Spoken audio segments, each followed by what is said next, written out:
할렐루야. 8월 16일 수요일입니다. 오늘도 정시 매일 예배 함께하는 성도 여러분 사랑하고 축복합니다. 사도신경으로 우리의 신앙을 고백하면서 오늘의 예배 시작합니다. 전능하사 천지를 만드신 하나님 아버지를 내가 믿사오며 그 외아들 우리 주 예수 그리스도를 믿사오니 이는 성령으로 잉태하사 동정녀 마리아에게 나시고 본디오 빌라도에게 고난을 받으사 십자가에 못 박혀 죽으시고 장사한 지 사흘 만에 죽은 자 가운데서 다시 살아나시며 하늘에 오르사 전능하신 하나님 우편에 앉아 계시다가 저리로서 산자와 죽은 자를 심판하러 오시리라. 성령을 믿사오며 거룩한 공회와 성도가 서로 교통하는 것과 죄를 사하여 주시는 것과 몸이 다시 사는 것과 영원히 사는 것을 믿사옵나이다. 아멘. 우리 함께 찬송하겠습니다. 찬송가 292장 주 없이 살 수 없네. 함께 찬송합니다.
오늘 우리에게 주시는 하나님의 말씀입니다. 사도행전 22장 17절에서 29절까지의 말씀 받들어 읽겠습니다.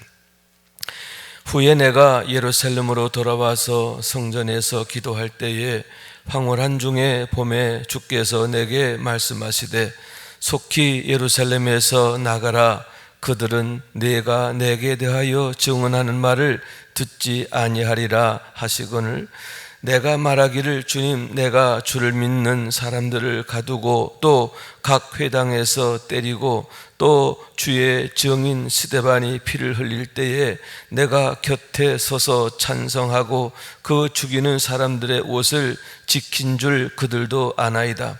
나더러 또 이르시되 떠나가라, 내가 너를 멀리 이방인에게로 보내리라 하셨느니라.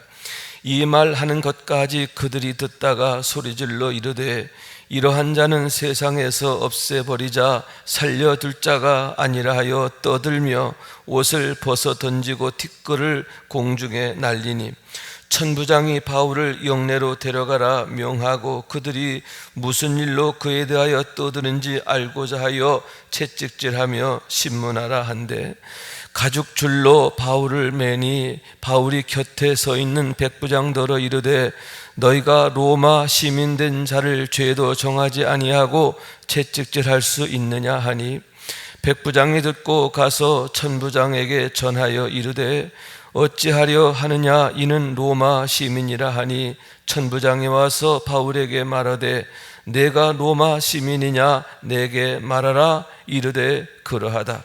천부장이 대답하되 나는 돈을 많이 들여 이 시민권을 얻었노라. 바울이 이르되 나는 나면서부터라 하니 신문하려던 사람들이 곧 그에게서 물러가고 천부장도 그가 로마 시민인 줄 알고 또 그 결박한 것 때문에 두려워하니라. 이는 하나님의 말씀입니다. 아멘. 할렐루야. 주님의 은혜와 사랑과 축복이 여러분 가운데 가득하시길 주님의 이름으로 축원합니다. 오늘 본문의 말씀은 사도 바울께서 제3차 전도 여행을 모두 마치고 예루살렘에 올라가 잠시 머물러 계실 때에 일어난 사건에 관한 말씀인데, 아시아에서 온 유대인들이 성전에서 바울을 붙잡고 무리를 충동하여 대적하게 되었기 때문임을 보게 되는 겁니다. 그러면서 사도행전 21장 28절 말씀인데, 이 사람은 각처에서 우리 백성과 율법과 이곳을 비방하여 모든 사람을 가르치는 자인데 또 헬라인을 데리고 성전에 들어가서 이 거룩한 곳을 더럽혔다, 이렇게 모함하게 되었음을 보게 되는 겁니다. 두 가지지요. 하나는 우리 백성과 율법과 이곳은 뭐예요? 성전이죠. 왜냐하면 이때 바울이 성전에 있었기 때문입니다. 성전을 비방하여 모든 사람에게 가르쳤다라고 했다는 거죠. 여러분, 사도 바울은 단 한 번도 유다 백성이나 율법이나 또 성전을 비방한 바가 없어요. 그럼에도 불구하고 이렇게 거짓으로 사람들을 충동하게 되었음을 보게 되는 거죠. 왜냐하면 여러분, 당시 유다 백성들 얼마나 율법에 대해서 귀하게 여기고 또 성전에 대해서 귀하게 여겼습니까? 그런데 그런 곳을 비방했다? 또 유대인으로서 우린 자기들은 선민이다라고 하는 그 선민으로서의 자부심이 얼마나 강했습니까? 그런데 그런 유대 민족으로서의 선민 의식을 비방했다? 이건 정말 말할 수 없는 그런 일이죠. 그렇기 때문에 여러분, 모든 무리가 그 말을 듣고 분노하게 되었음을 보게 되는 거예요. 그런데다가 헬라인을 데리고 성전에 들어가서 이 거룩한 곳을 더럽혔다, 그 말까지 들었게 됐을 때 정말 이게 사실이구나. 사실은 이게 진짜가 아니거든요. 이게 잘못 본 거예요. 그걸 왜곡해서 이렇게 말하게 됐던 것인데, 그 말을 듣고 저들이 말하는 게 사실이구나 이렇게 확증하게 되었고, 이에 무리들이 바울을 성전 밖으로 끌고 나가 죽이려 하게 되었음을 보게 되는 겁니다. 그러한 소식을 천부장이 듣게 되었죠. 왜냐하면 천부장은 늘 성전 안에서의 상황을 늘 주목하고 있던 상황이었기 때문에 그런 소란에 대한 소식을 듣고 즉시 백부장을 거느리고 군대를 거느리고 내려가서 또 그곳에 이르게 되는데, 이렇게 천부장과 로마 군인이 도착한 걸 보고서야 비로소 그들이 바울 치기를 그치니라 이렇게 말하고 있는 거죠. 만약 천부장이 조금만 늦게 왔더라도 어쩌면 바울이 그들에게 맞아 죽을 수도 있었는데 참으로 고마운 타이밍이다 이렇게 생각할 수가 있는 거죠. 자, 그리고는 이제 천부장이 어떻게 합니까? 바울을 이제 데리고 영내로 들어가게 되는데 들어가려 할 때에 그때 바울이 양해를 구하고 천부장에게 양해를 구하고 영내로 들어가기 전에 무리들을 향해서 여러분 바울이 이제 그 군인들의 보호를 받아 영내로 들어가는 그 모습을 보고만 있는 게 아니라 무리들이 따라왔잖아요. 따라오는 그들을 향해서 바울이 이제 변증을 하게 되었는데 그 변증하는 중에 이제 뒷부분이 바로 오늘의 말씀이 되는 것을 보게 되는 겁니다. 17절 말씀이지요. 후에 내가 예루살렘으로 돌아와서 성전에서 기도할 때에 황홀한 중에 봄에 자 그러면서 이제 말씀하시는데 여기서 후에라고 하는 것은 뭐냐 하면은 바울이 회심한 후 바로 예루살렘으로 올라간 게 아니죠. 회심하고 나서 어떻게 합니까? 광야로 들어가서 3년 동안 하나님 앞에 기도하는 시간을 갖게 되잖아요. 그래서 그가 영적으로 무장한 다음에 성령으로 충만한 다음에 그가 예루살렘으로 올라가게 되었는데 바로 그 시기를 의미한다라고 하는 거예요. 그가 성전에 올라가서 기도할 때에 그가 황홀한 중에 찾아와 주시는 주님을 만나게 되고 또 주님으로부터 말씀을 듣게 되는 거예요. 두 가지라고 하는 말씀인데 하나는 예루살렘에서 나가라 하시는 그런 말씀이지요. 주님께서 그 상황을 아시는 거예요. 내가 아무리 나에 대하여 증거해도 저들이 내 말을 듣지 않을 거야. 지금은 때가 아니라는 거죠. 그래서 여기를 떠나라 하시는 거예요. 그러면 두 번째 더 중요한 목적인데 여러분 우리 주님께서 우리 하나님께서 바울을 이렇게 택하여 부르신 목적이 무엇입니까? 이방인의 사도로 세우시기 위함이 아닙니까? 그래서 21절의 말씀에 보게 되면 나더러 또 이르시되 떠나가라 내가 너를 멀리 이방인에게로 보내리라 하셨느니라. 주님께서 나로 하여금 이방인의 사도가 되게 하셨다. 이방인에게 보내셨다. 그래서 내가 그동안 이제 이렇게 이방인을 위해서 전도 활동을 하고 헌신하게 되었다라고 하는 것을 이제 변증하게 되었음을 보게 되는 거죠. 자, 그랬을 때에 여러분 22절 말씀인데 이 말하는 것까지 그들이 듣다가 소리질러 이르되 이러한 자는 세상에서 없애버리자 살려둘 자가 아니라 하여 떠들며 여기 나와요. 자, 그들이 듣다가 더 이상 못 듣겠다라고 하면서 그들이 난동을 부리게 되었는데 살려두어서는 안 되겠다 하면서 난동을 부리게 되었다라고 하는 거예요.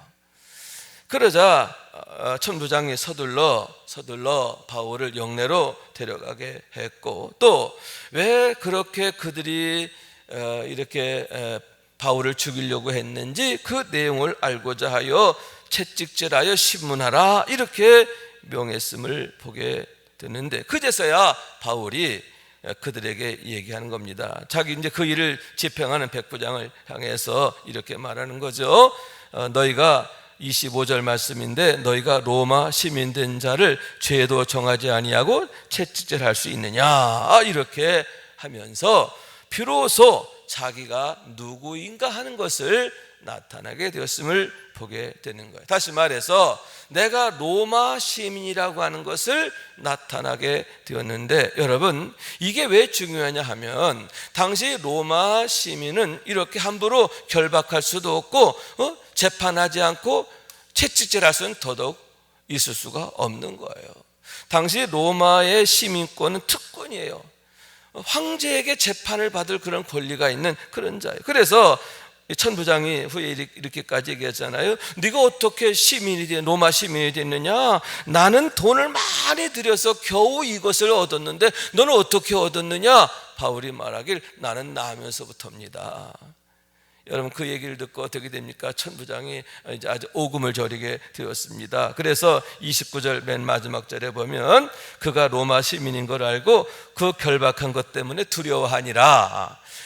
천부장이 바울을 두려워하게 되었다라고 하는 그러한 말씀인 거예요. 자, 오늘의 말씀에서 우리는 세 가지를 생각해 보기를 원하는데, 첫째는 이 사단의 원흉이 되었던 그런 아시아에서 온 유대인들에 관한 말씀입니다. 여러분, 그들이 과연 누구인가 하는데, 그들은 아마도 바울이 제1차 전도 여행 때 만나게 되었던 유대인들이 아닌가 하는 거예요. 다시 말해서 바울이 루스드라에 있을 때, 루스드라에서 복음 전할 때 돌에 맞아 거의 죽다 살아나지 않습니까? 그런데 그들이 누구냐 하면은 14장 사도행전 14장 19절에 보면 유대인들이 안디옥과 이고니온에서부터 내려와서 거기서부터 와가지고 무리를 충동하여 바울을 돌로 쳐 죽이게 됐다 라고, 죽일지경이 되게 했다, 그러한 얘기인 겁니다. 여기서 안디옥은 수리아 안디옥이 아니라 비시디아 안디옥을 말하는 거예요. 비시디아 안디옥, 그리고 그 다음에 이고니온, 거기서부터 유대인들이, 거기에서 바울이 복음 전하다가 유대인들로부터 쫓겨나잖아요. 그런데 그렇게 쫓아냈던 자들이 이제는 바울이 루스드라에서 능력으로 복음을 전하고, 여러분 얼마나 대단한 일이 있었습니까? 남에서부터 한 번도 걷지 못했던 그런 자가 걷는 역사, 기적까지 일어나고, 그래서 사람들이 바울을 갖다가 신처럼 떠받드는 그런 일이 있게 되지 않았습니까? 그런 소식을 유대인들이 듣게 되었고, 이에 그들이 내려와서 무리를 충동하여 결국 이렇게 바울을 해하고자 하게 되었음을 보게 되는데, 그러한 자들이 또다시 이제 예루살렘에서 소동을 일으키게 되었음을 보게 되는 겁니다. 여러분, 과거 루스드라에서의 사건과 또 지금 예루살렘에서의 이 사건 사이에는 10년이라고 하는 시간이 있어요. 그러니까 과거 루스드라에서의 사건이 바로 10년 전에 일이라는 거예요. 그런데 10년이 지났어도 여러분 조금도 달라지지 않은 그러한 완악한 그들의 모습을 보게 되는 겁니다. 여러분, 그렇습니다. 이렇게 불의한 것, 악한 것들은 10년, 20년이 지나도 달라지지 않아요. 변화되지 않아요. 새로워지지 않아요. 오히려 더 완악해지고 더 교묘해지고 더 악랄하게 되었음을 보게 되는데, 그것이 바로 하나님을 떠난 인생, 하나님 없는 인생의 실체임을 보게 되는 겁니다. 사랑하는 여러분, 하나님 없는 인생에겐 소망이 없는 이유가 거기 있어요. 여러분, 38년 된 안 중풍병자라고 했습니다. 중풍병으로 38년이나 앓았지만 그가 나아지지 않았잖아요. 오히려 더 악화되잖아요. 여러분, 남에서부터 속용된 자라고 했습니다. 그가 눈을 뜰 소망이 없었잖아요. 오히려 더 나빠졌잖아요. 귀신 들린 자 역시 마찬가지예요. 어려서부터 귀신 들린 자, 아주 어린 나이인데도 불구하고 귀신 들려서 귀신에 붙잡혀 사는데, 여러분 그 상황 속에 소망이 없는 거죠. 그런데 여러분, 그들 가운데 예수님이 찾아오시고, 아멘, 예수님께서 그들을 고쳐주시니까 그들이, 여러분 38년 된 중풍병자가 자기 침상을 들고 걸어가게 된 줄로 믿습니다. 소경되었던 자가 눈을 뜨고 예수가 그리스도임을 증거하게 된 줄로 믿습니다. 이런 놀라운 변화의 역사, 치유 역사뿐만 아니라 살아나는 역사가 일어나게 되는 게 아닙니까? 여러분, 그렇습니다. 예수님을 만나야 오직 예수 그리스도를 통해서만이 이런 생명의 역사, 능력의 역사가 나타난다. 왜 예수를 믿어야 하고 예수 그리스도만이 이 세상의 소망이 되시느냐? 왜 예수 없는 인생이 불행하고 불쌍하냐? 그 이유가 바로 여기에 있는 거예요. 사랑하는 여러분, 오직 예수님만이 소망이 되시고 예수님만이 우리의 희망이심을 우리가 늘 기억하고 늘 예수 안에 굳건히 서야 할 줄로 믿습니다. 두 번째로는 예루살렘의 그 무리들이에요. 과거에는 예수를 십자가에 못 박아라 했던 그런 자들인데, 이번에는 아시아에서부터 온 그런 그 불의한 자들에게 미혹되어서 그들의 충동에 이끌려서 또다시 바울을 대적하고 해하려 했음을 보게 되는 거죠. 여러분, 어떠한 그런 모함이, 어떠한 그 죄에 대한 그런 지적이 있으면 그것에 대해서 옳고 그름을 따져봐야 되고, 그리고 또 바울에게서 또 변명을 들어봐야 되잖아요. 그런데 그렇지 않고 일방적으로 그렇게 죽이려고 하고 또 해하려 했음을 보게 되는데, 충동하는 자들의 말만 듣고 이렇게 그릇된 일을 저지르게 됐다는 거죠. 전 여기서 이렇게 충동하는 자, 그도 참 못되고 악하지만 그 충동에 의해서 휩쓸리는 자, 그들의 악한 것에 같이 동조하게 되는 자, 일도 역시 똑같이 문제다, 불쌍하고 불행한 자다, 이렇게 말할 수가 있는 거죠. 이유가 무엇입니까? 진리가 없는 거예요. 진리가 없는 거죠. 진리가 없다 보니까 이런 거짓된 것을 이겨낼 힘이 그들에게 없었기 때문인 거예요. 여러분, 예수께서 말씀하시기를 나는 길이요 진리요 생명이라, 이렇게 말씀하시는 거예요.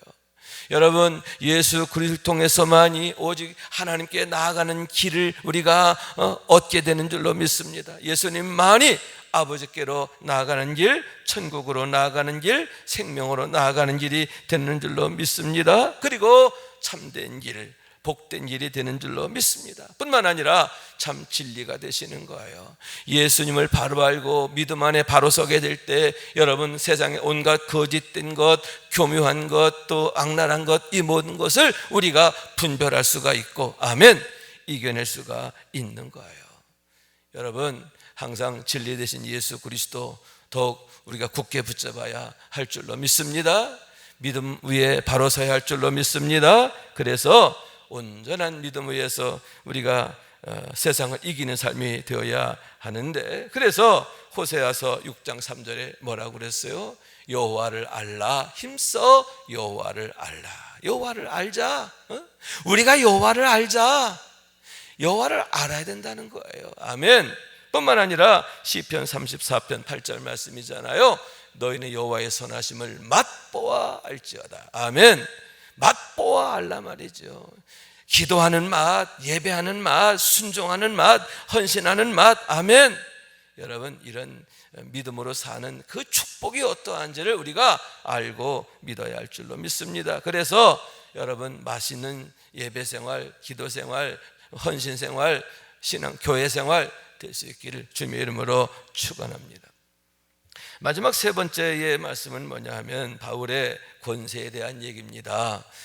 바울이 천부장 앞에서 자기가 로마의 시민인 것을 나타내게 되는데, 여러분, 그 이유가 무엇일까요? 단순히 그런 그때의 화를 피하기 위함이 아니잖아요. 내가 어떤 대접받기 위함이 아니잖아요.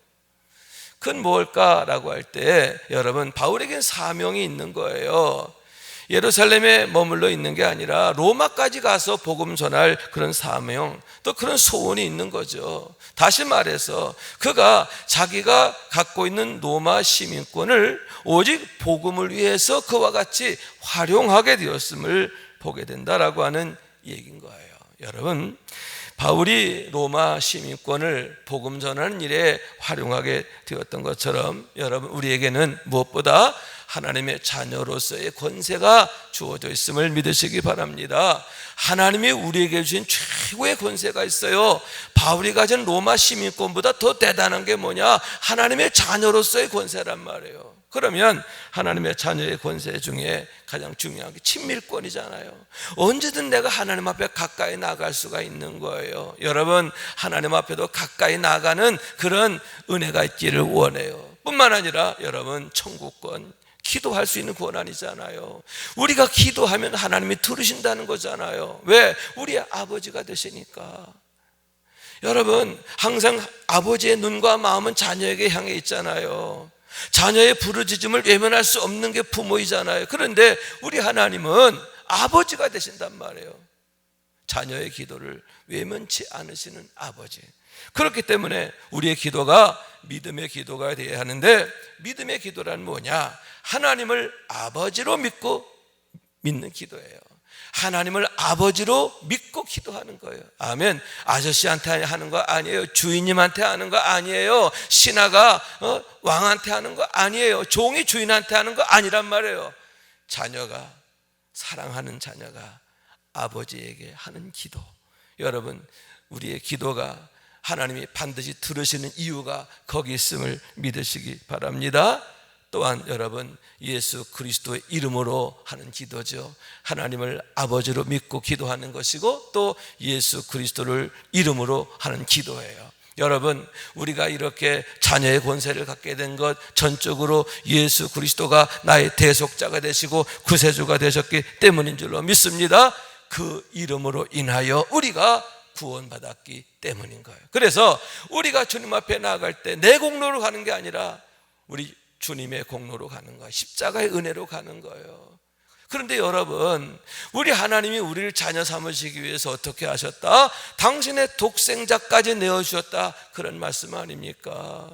여러분, 당신의 독생자를 주시면서까지 우리를 자녀 삼으신 하나님의 정말 그 사랑, 그런 사랑으로 우리의 기도를 들으신다는 거예요. 그렇기 때문에 이 세상 그 어느 것보다 강력한 권세가 하나님의 자녀의 권세다, 이렇게 말할 수 있는데, 여러분, 우리가 누구인가 하는 것 늘 기억하면서 더욱 믿음으로 하나님 앞에 가까이 나아가고, 믿음으로 기도하고, 믿음으로 하나님의 능력 안에 살기를 원하는 거예요. 날마다 하나님께서 우리 가운데 함께 임마누엘 하시며 우리를 도우시는 것을 믿으시기 바랍니다. 그런 믿음으로 날마다 자녀의 권세를 가지고 마귀를 이기고 세상을 이기고 시험을 이기고 유혹을 이기고 날마다 하나님의 진리 가운데 승리하는, 하나님의 능력으로 승리하는 우리 모두가 될 수 있기를 주님의 이름으로 축원합니다.